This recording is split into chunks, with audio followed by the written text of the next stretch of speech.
Hi, good evening, Liebchens. Yeah, I'm back. Salem Suicide. I'm trying out something new. So I thought I'd talk a little bit tonight about zombies. Zombies are big in the media right now. I've fallen in love with a TV program on the CW, IZombie, starring Rose McIver. And it has a lot of the appeal of Buffy the Vampire Slayer, which I also enjoyed, so check it out. The CW, you can do digital download for the episodes as well.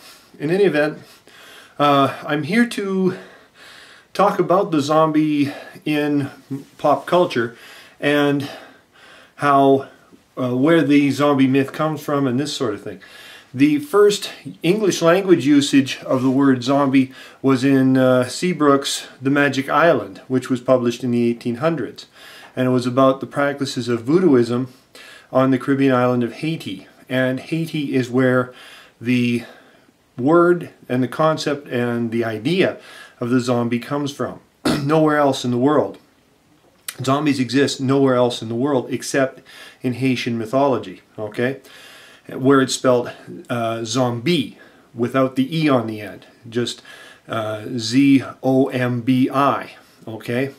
And it was part of the slaver mythology that sprang up. And slaver myths featured a number of interesting concepts. The zombie was the idea that slavery could exist even after you were dead. This was obviously a fate worse than death, and something that the Creoles, the French-speaking black settlers of Haiti, would do anything to avoid.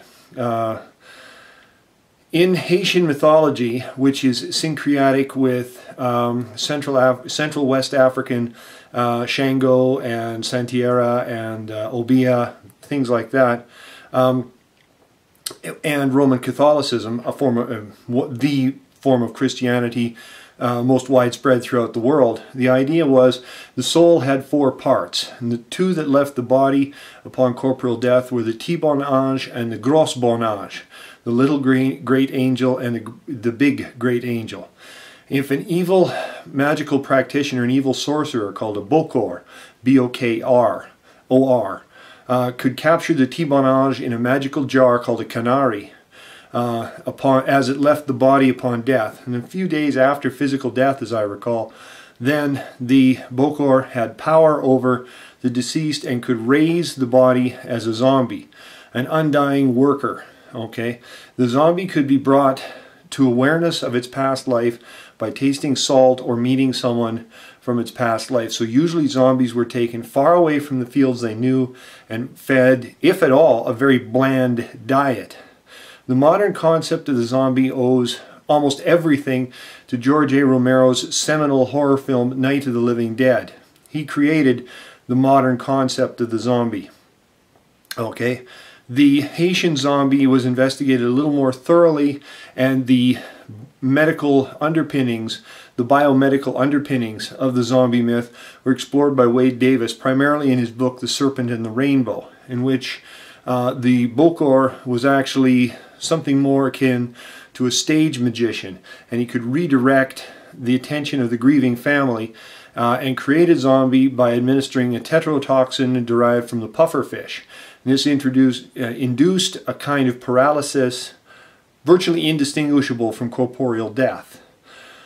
The idea of a corpse that won't lay down, of a dead body that just keeps moving, George A. Romero created, or at least he started people thinking about this with Night of the Living Dead, and he moved on to a few other things, and people have built upon the zombie concept since then.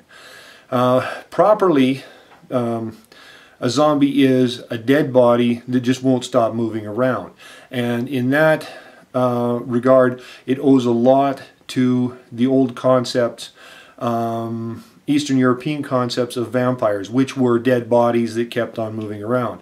The distinction is hazy, but George A. Romero added elements of the ghoul to the zombie myth, the hunger for flesh, which has been refined into the hunger for brains, as popularized in a number of sources, especially the TV series on the CW that I fall in love with, IZombie. The idea of ingesting the brain imbuing you with memories, traits, skills of the departed actually begins with H.P. Lovecraft's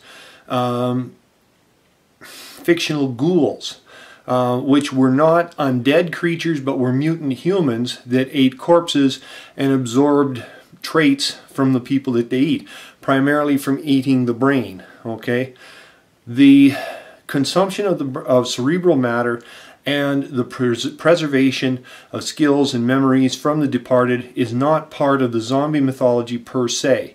It's been added on. The idea of the zombie as a shambling, essentially a corpse that won't lay down, it continues to putrefy, for example, is a modern concept that's been grafted onto George A. Romero's concept of the zombie, which he created in Night of the Living Dead and its various sequels, including Dawn of the Dead and Day of the Dead. Okay, properly then, a zombie is a corpse that will not lay down and keeps on moving. There are a number of precedents, parallels in mythology such as the Norse Draugr and as I said, Eastern European vampires and so forth.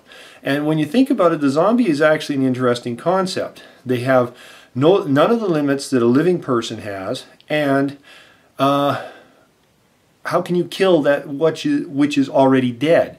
The stamina of a zombie becomes the stamina of whatever force raised it from the grave in the first place, not the limits of its biology. So a zombie is actually quite potent.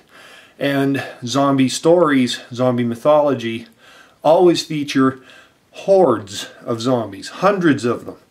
So it's no wonder that the zombie apocalypse has become such a powerful concept. Hordes of, for all intents and purposes, the superhuman walking dead overrunning the earth. Okay, the one saving grace is they're dead. They don't have a lot going on upstairs, but I'm sure somebody's going to explore that concept as well.